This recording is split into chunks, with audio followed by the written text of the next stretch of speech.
Assalamualaikum warahmatullahi wabarakatuh. Alhamdulillah, salatu wassalamu ala nabiyyina al-mustafa wa ala alihi wa ashabihi wa mawalah. Amma ba'd, ma'asyiral hadirin, a'azzakumullahu jami'an. Kita lanjutkan hadis berikutnya, yang mana kita seperti biasa takdim dulu, menyetor hafalan sebelum kita mensyarah hadis tersebut. Yang ingin menyetor maka dipersilahkan. Nah, silakan.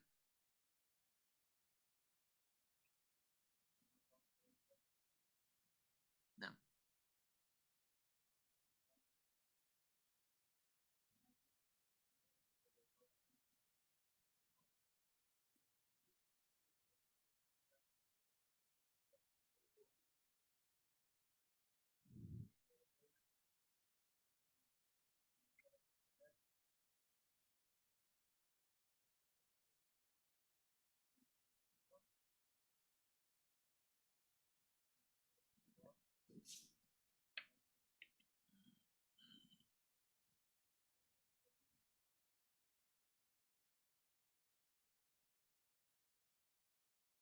untuk lupa, coba diulang supaya lancar.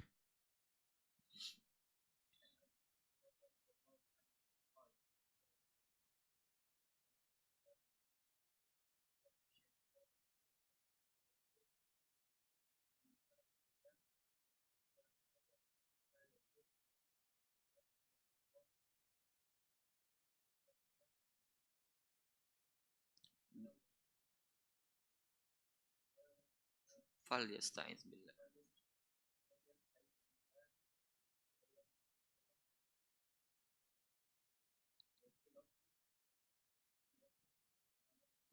Fal yakul.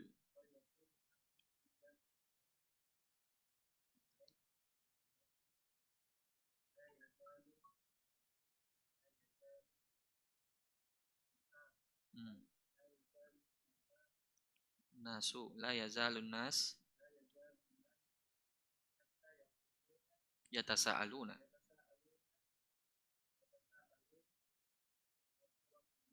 Man? Man?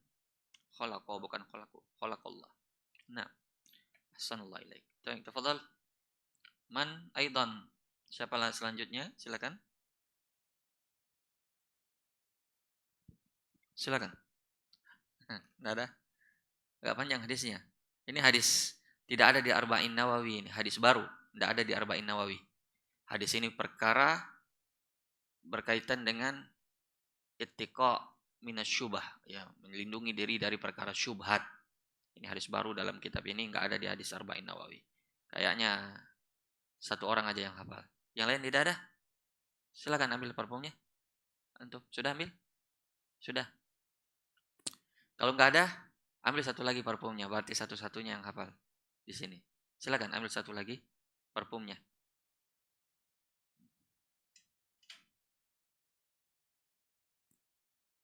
Nah,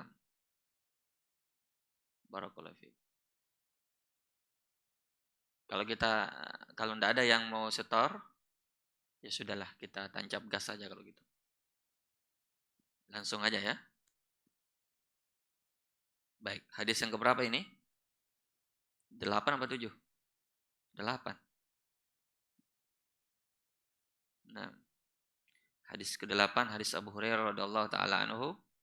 Dari Abu Hurairah radhiyallahu taala anhu, beliau berkata, Rasulullah sallallahu alaihi wasallam bersabda, "Ya'ti syaitan ahadakum." Syaitan mendatangi salah seorang di antara kalian. Ini menunjukkan lafaz umum, artinya semua kita akan didatangi oleh syaitan dengan bentuk was-was.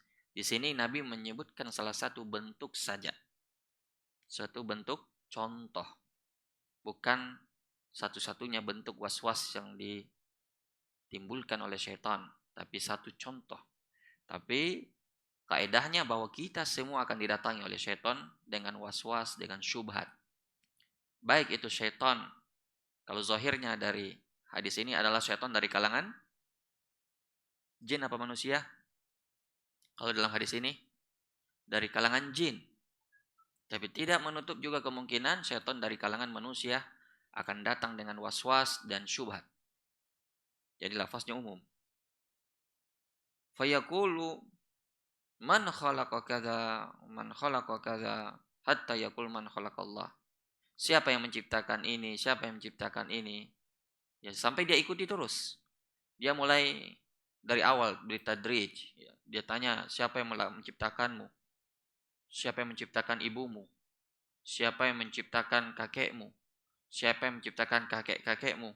Siapa yang menciptakan sampai Nabi Adam? Pasti jawaban semua adalah Allah. Tidak sampai di situ.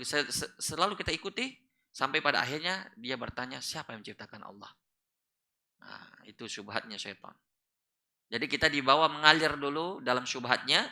Setelah kita masuk perangkapnya, barulah kita diserang dengan senjata pamungkasnya. Kalau begitu, yang menciptakan yang diciptakan pasti ada juga penciptanya. Nah, itu menurut logika sakitnya setan. Nanti kita akan jelaskan sudut kerusakan logika tersebut. Terus, fa idza balaghahu falyasta'id billah wal yantahi. Dalam lafaz lain, falyaqul amantu billahi wa rusulihi. Jadi dikasih kita 3 solusi ketika menghadapi waswas ini. Pertama apa?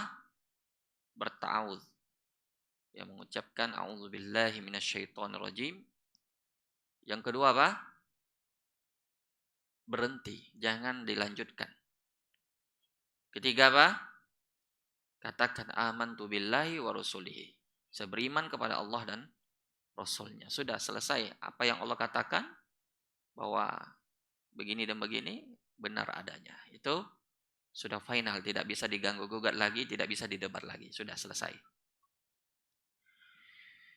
Nah, kita lihat penjelasan Syekh Abdul Rahman As-Sa'di dalam penjelasan beliau. Beliau mengatakan, qala mu'allif rahimahullah, ihtawa hadzal hadis ala annahu la budda an yalqa syaitan hadzal irad al-batil. Ya, beliau mengatakan hadis ini mencakup perkara atau hal bahwasanya syaitan pasti akan melemparkan syubhat perkara batil, imma waswasa mahdhah, ya, baik bentuknya adalah waswas murni, aw ala lisani syayatinil ins wa malahidatihim, ya, wa qad waqa'a kama akhbar. Ya, baik itu dalam lewat perantara lisannya syaitan manusia maupun dari sekutu-sekutu mereka dari kalangan malahidah, orang-orang mulhid, ya, yang tidak percaya Tuhan. Dan itu benar terjadi sesuai dengan apa yang dikabarkan oleh baginda Rasulullah. Fa innal amraini waqa'a, kedua-duanya terjadi. La yazalu syaitan yadfa ila qulubin man laysat lahum basirah hadza soal batil. Syaitan akan melemparkan syubhat ini ke hati-hati manusia yang dia tidak memiliki ilmu, ya, terhadap pertanyaan batil ini.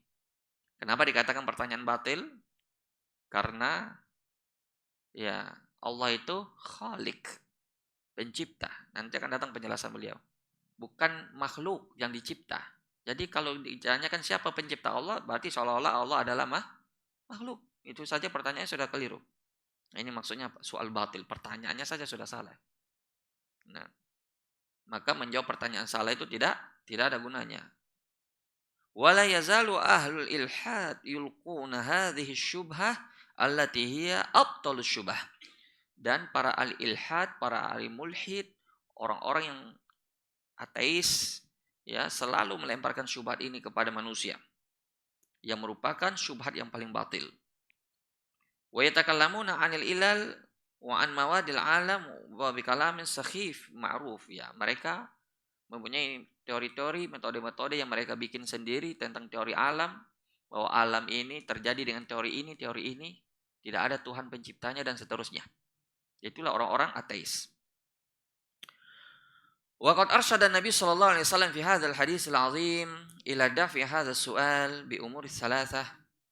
Nabi sallallahu alaihi wasallam memberi petunjuk ya untuk selesai dari perkara syubhat ini dengan 3 hal. Pertama bilintiha ya, yang pertama dengan selesai dari pertanyaan, memutus ya, selesai dari pertanyaan tersebut. Wal a'udzu minasyaiton, berlindung dari syaitan. Wal imanu bih, dan beriman kepada Allah dan Rasulnya seperti yang kita sebutkan tadi. Waqad arsyada Nabi sallallahu alaihi wasallam fi hadzal haditsil azim ila dafi hadzal su'al bi umuri salasa bil intihai wal a'udzu minasyaitani wa bil iman.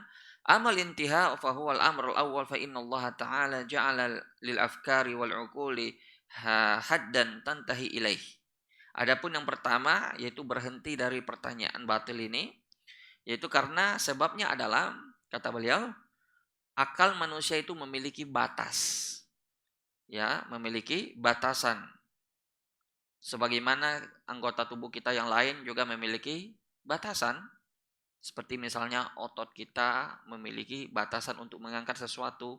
Mata kita memiliki batasan untuk memandang sesuatu. Seperti halnya telinga kita memiliki batasan untuk mendengar sesuatu. Begitu juga akal kita memiliki batasan untuk memikirkan sesuatu. Berbicara tentang Allah, ya berbicara area iman, bukan area akal. Itu maksudnya. Wala tatajawaz, ya, wala tatajawazhu wa yastahilu law hawalta mujawazatahu an tastati'. Ya, jangan kamu lewati kekuatan akalmu atau batasan akalmu. Walaupun kamu berusaha sekuat tenagamu untuk memaksakan memikirkannya, maka kamu tidak akan mampu. Li'annahu muhal, karena itu adalah perkara yang mustahil. Yang mana dia maksud perkara mustahil? Yaitu memikirkan tentang zat Allah. Memikirkan tentang sifat Allah, bagaimananya. Contoh tentang zat Allah. Bagaimana mau dipikirkan zat Allah sedangkan kita tidak pernah melihatnya. Kita mau menggambarkan misalnya Allah, kita tahu Allah Maha Besar. Sebesar apa Allah? Itu namanya memikirkan zat Allah.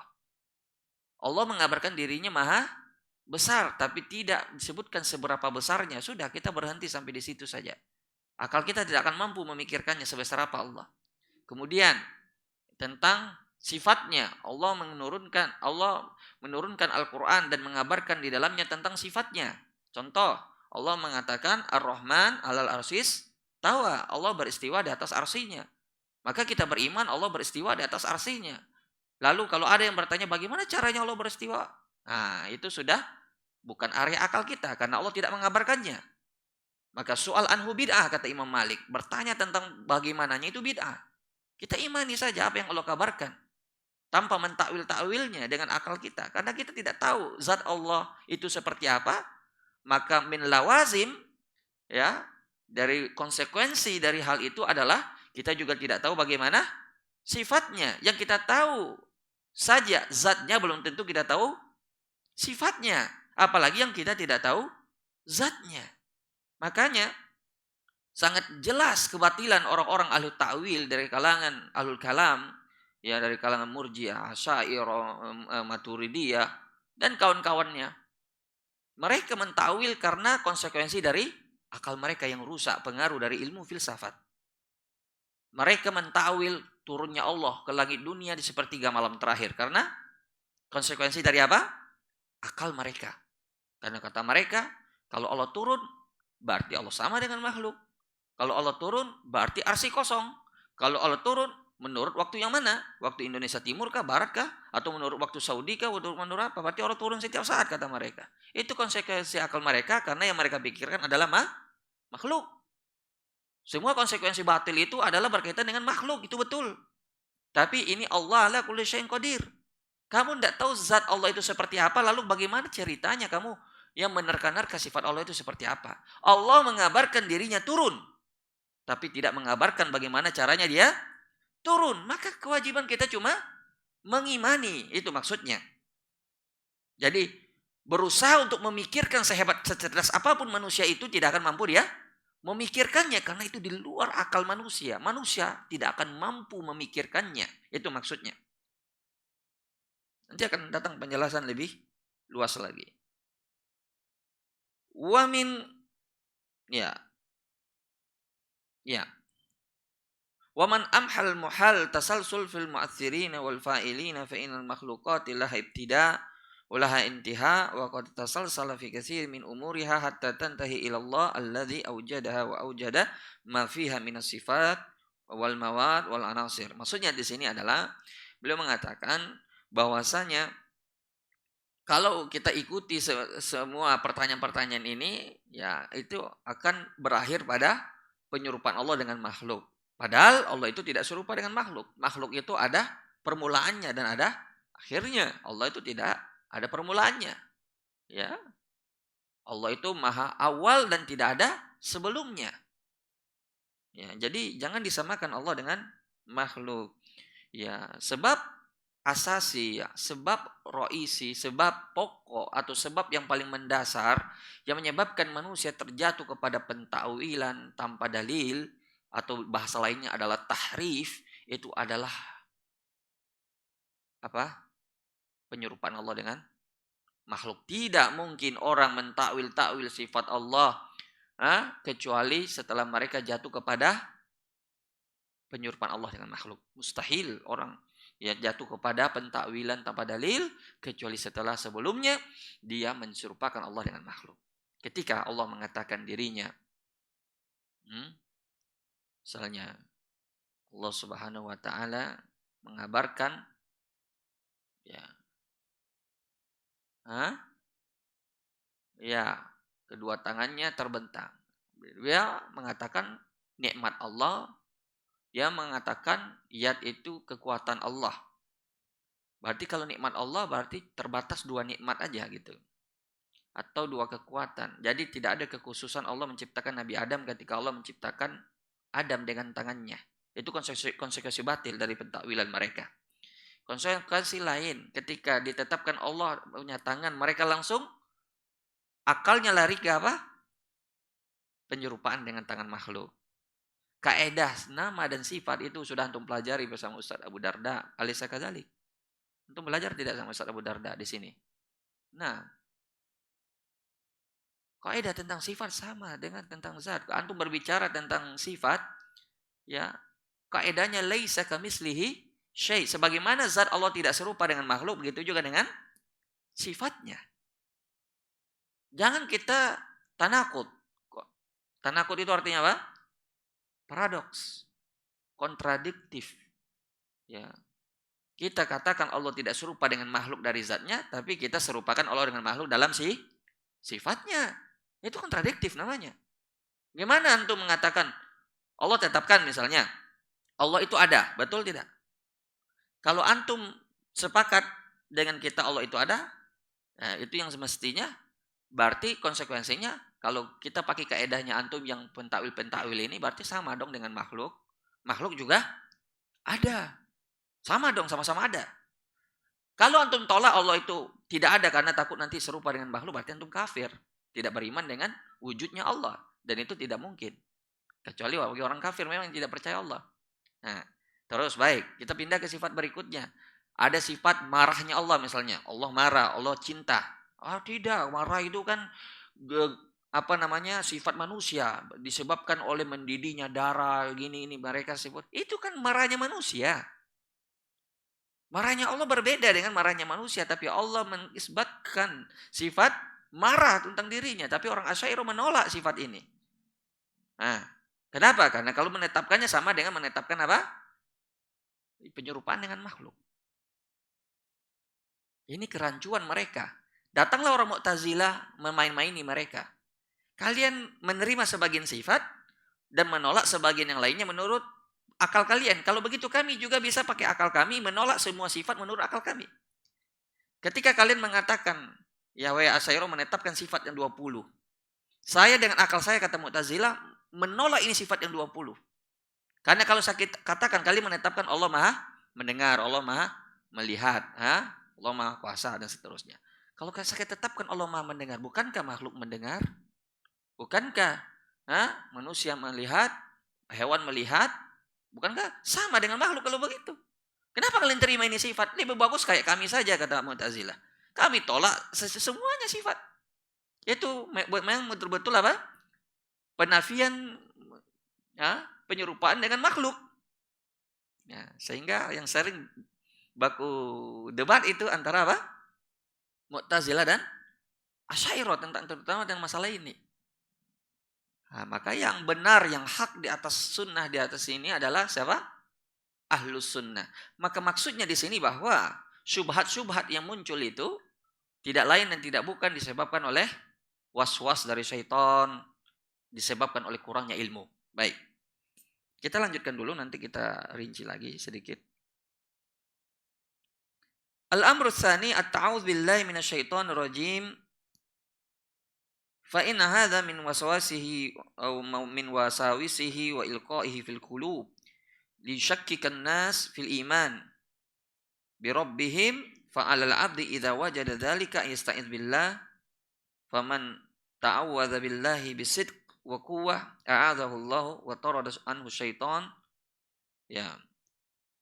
Siapa ya yang kedua itu dengan berlindung kepada Allah dari godaan syaitan. Siapa yang berlindung kepada Allah dari godaan syaitan, ya, maka Allah akan melindunginya dari was-was tersebut.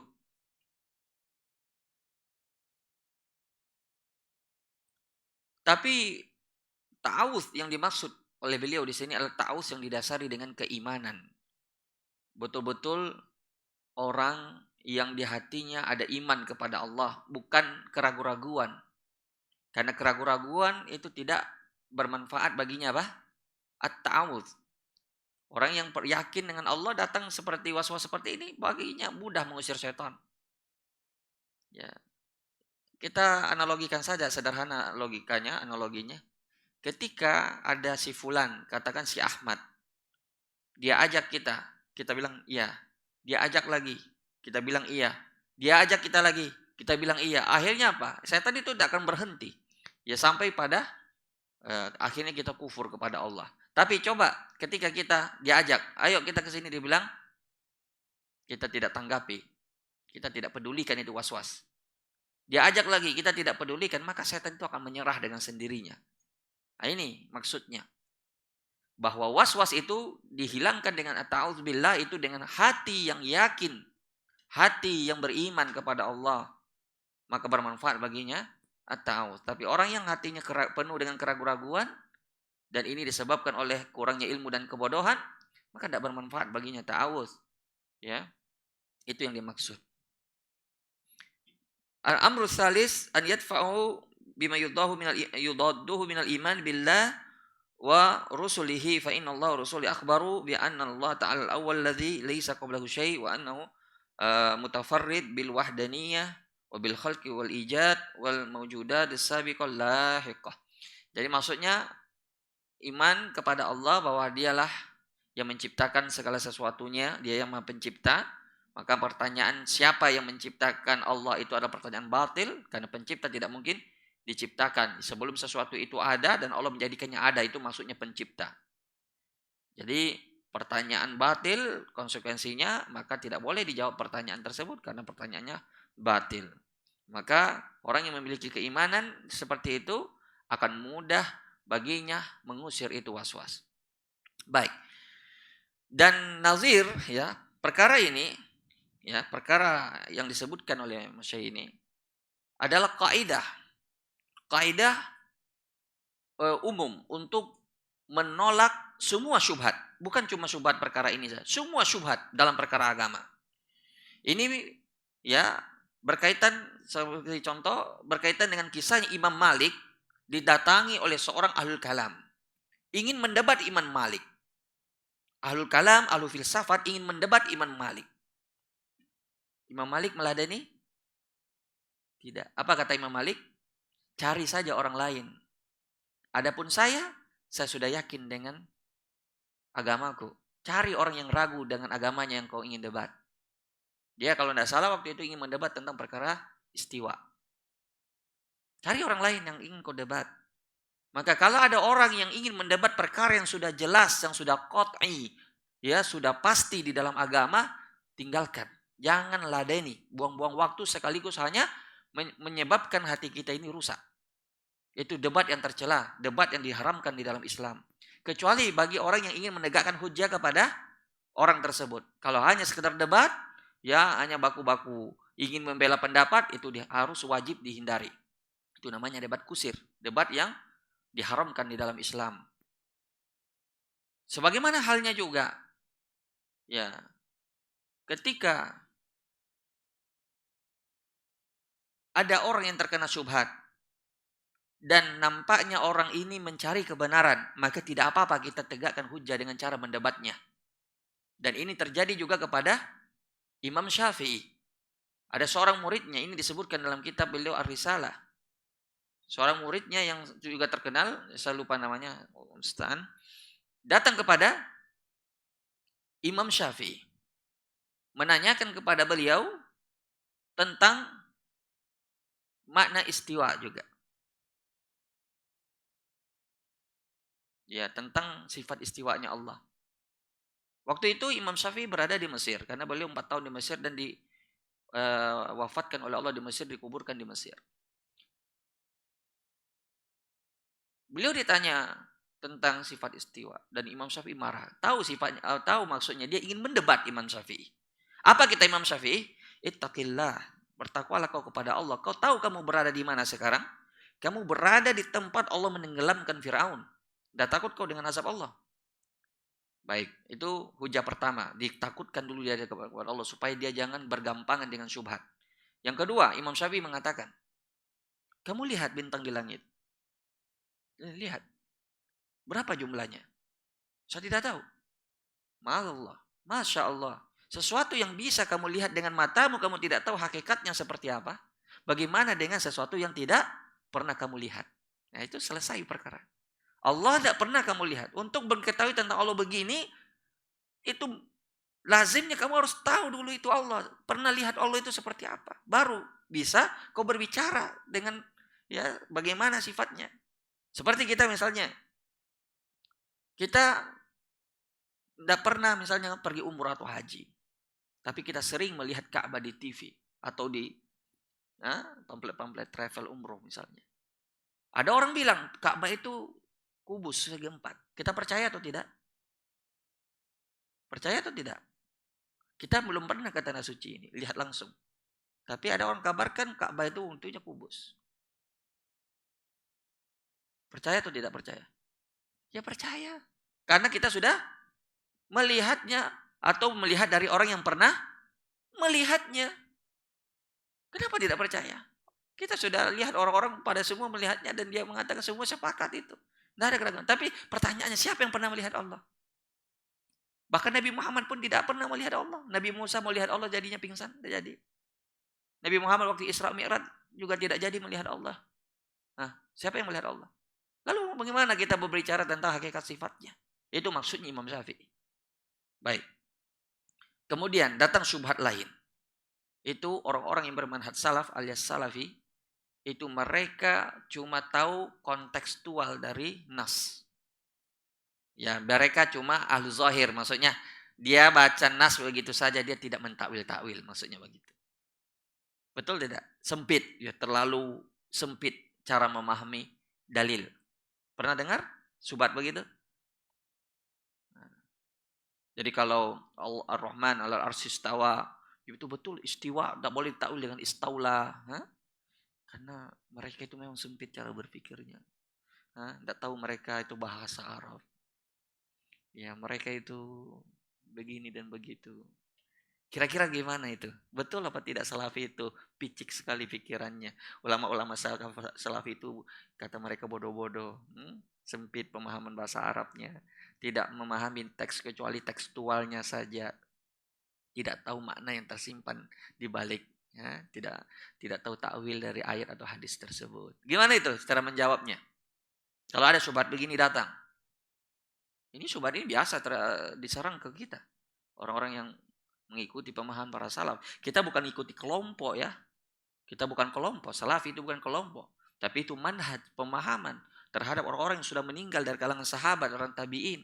Makanya Ibnu Mas'ud berkata, kalau ingin mengikuti sunnah, ikutilah sunnah orang yang sudah meninggal. Ya, karena orang masih hidup tidak aman dari fitnah. Ya, jadi yang dimaksud dengan pemahaman salaf adalah pemahamannya para sahabat yang sudah meninggal. Nah, sekarang kita mau bertanya kepada orang yang mempropagandakan hal-hal seperti ini. Memangnya kalau kita memahami nas, hukum asalnya kita pahami yang makna tersirat atau yang tersurat? Paham enggak maksudnya? Tersirat atau tersurat? Tersirat itu yang di belakang konteksnya. Kalau tersirat itu ya. Yang tersurat itu apa yang ada di konteksnya. Belum paham antum? Saya kasih contoh. Ketika ada orang mengatakan, saya melihat singa tadi pagi. Yang langsung terbetik di benak kita adalah singa benaran. Betul tidak? Sampai ada korina, sampai ada indikasi lain yang menunjukkan itu bukan singa benaran. Seperti dia bilang misalnya, saya melihat singa tadi pagi berpidato di atas podium. Mana ada singa berpidato? Berarti yang dimaksud bukan singa beneran. Itu maksudnya singa podium, yaitu orang yang berapi-api bicaranya. Nah itu baru boleh ditakwil, ada indikasinya, itu ada dalilnya. Tapi kalau seandainya dia bilang singa saja, tiba-tiba kita bilang singa podium, dari mana itu?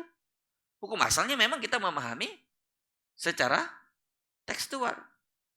Repot kalau kita langsung mentakwil-takwil semau-mau kita. Saya kasih contoh saja. Ibu antum bilang, nak pergi beli jubah untuk bapakmu di pasar. Antum takwil ini. Oh jubah berarti yang penting baju lah. Semua jenis baju. Yang penting baju. Kan jubah kan juga baju. Akhirnya dia cari jubah, tidak ketemu jubah. Akhirnya dia beli baju kemeja. Kan yang penting baju juga kan. Itu mentakwil namanya. Mengeluarkan dari konteks aslinya. Tapi dia masih umum. Artinya masuk jenis kain juga pakaian. Nah, pas pulang-pulang. Dia bilang, oh Masya Allah kamu ahli takwil yang hebat. Nah, atau antum dimarah-marahi? Pasti dimarah-marahi. Lain disuruh, lain lain dibeli. Kalau tidak dibilang antum togayang atau apa? Hah? Begitu. Hukum asal kita bermuamalah dengan manusia saja seperti itu. Nah, begitu hukum nas. Imam Al-Muzani menyebutkan ya ijma dalam hal ini bahwa hukum asalnya memahami nas itu adalah makna zahir. Sampai ada dalil yang memalingkannya dari makna zahir. Itu namanya takwil. Makanya dalil dalam ilmu usul fikih itu ada 3. Ada namanya nas. Nas itu hanya satu saja kemungkinan maknanya.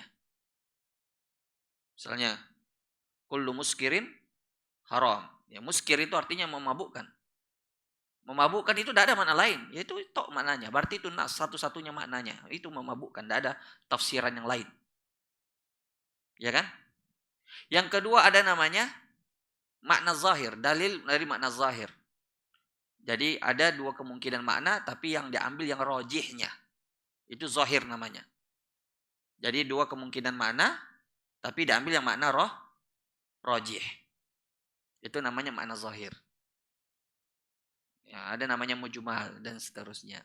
Jadi maksudnya bahwa kalau kita dituduh ya oleh orang-orang yang sedang menimpakan syubhat kepada umat dengan bermain dengan bahasa-bahasa untuk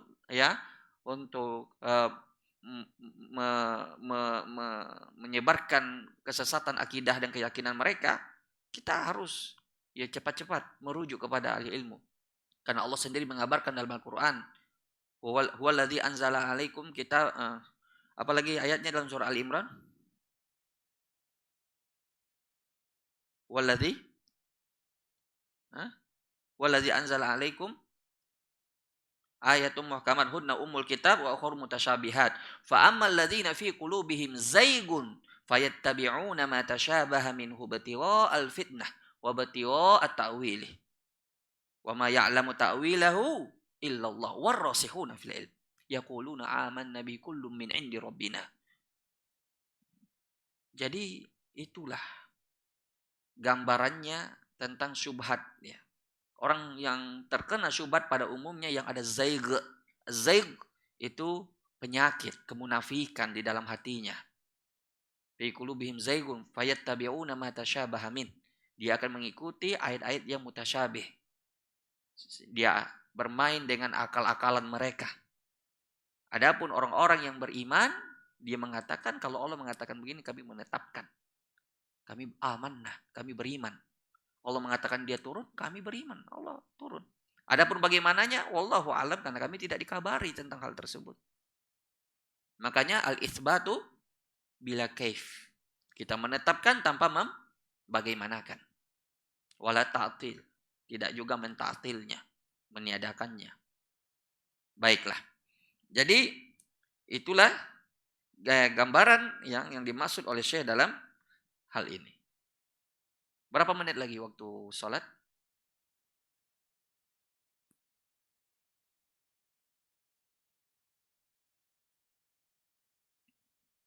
12 menit. Sampai di sini ada mau ditanya atau tidak ada?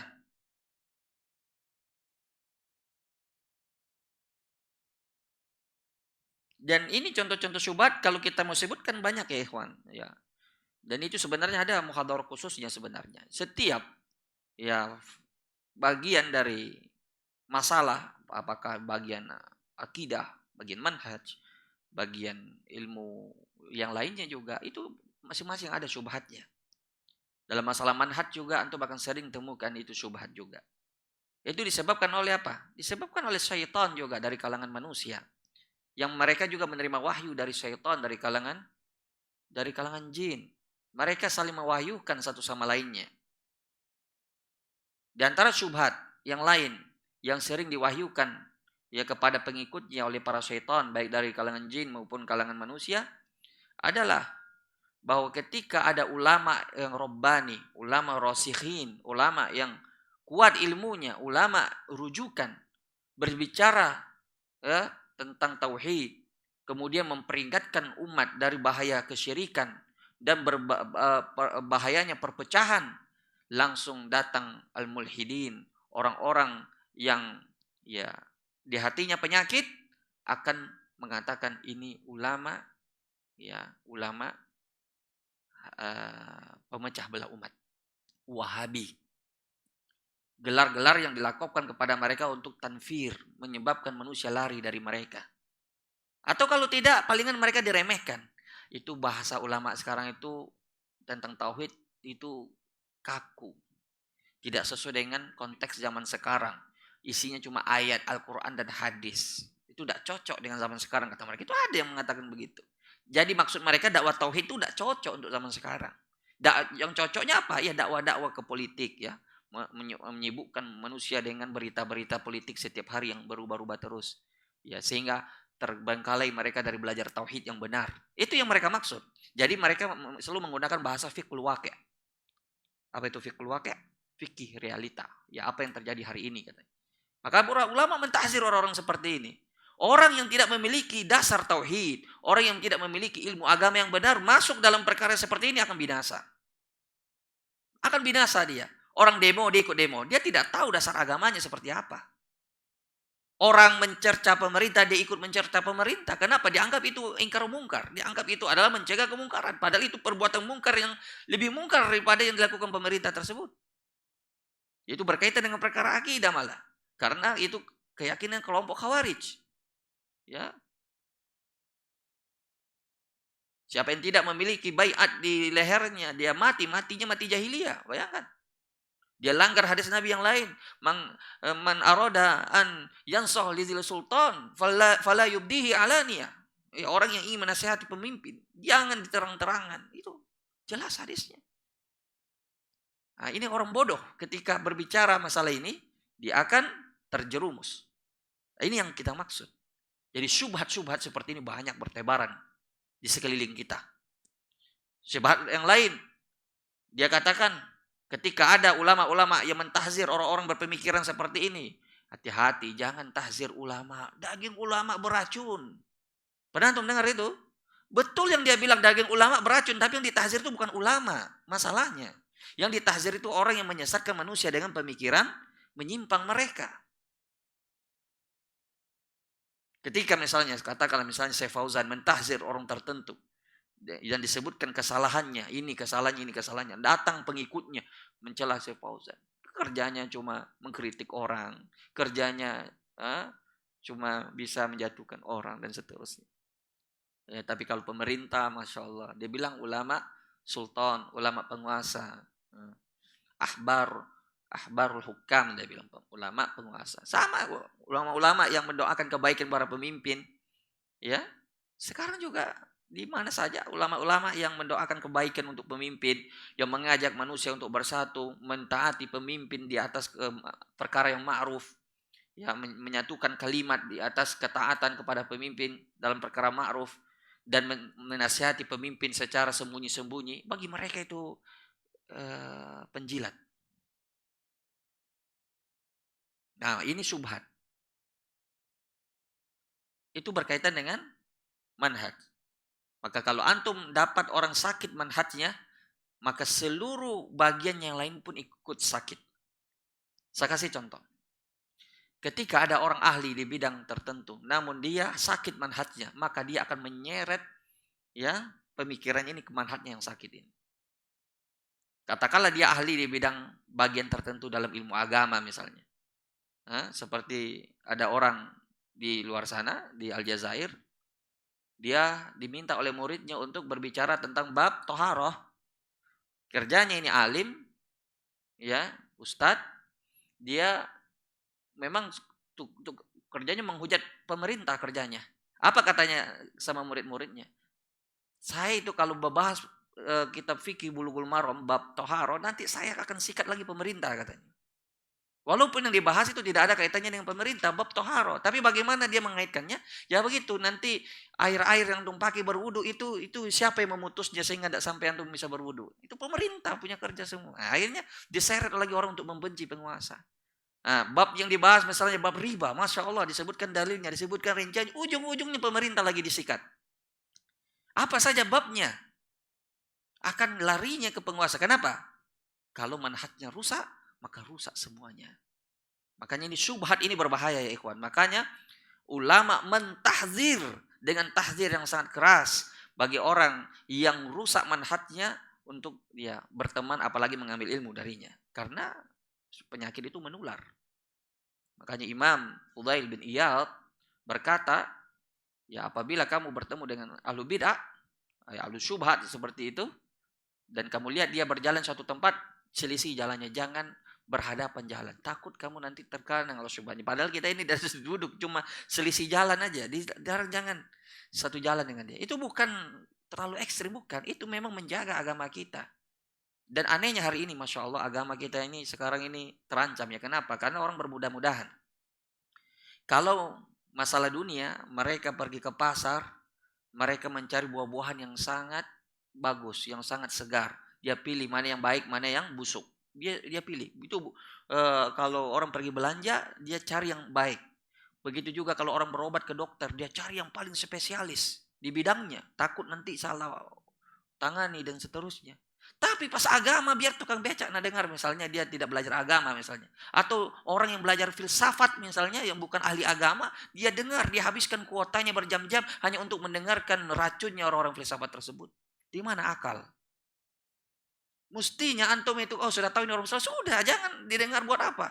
Antum mau jadi membantahnya? Kalau Ibnu Qayyim berkata, syubhat itu masuknya itu kontan, tapi keluarnya itu cicil.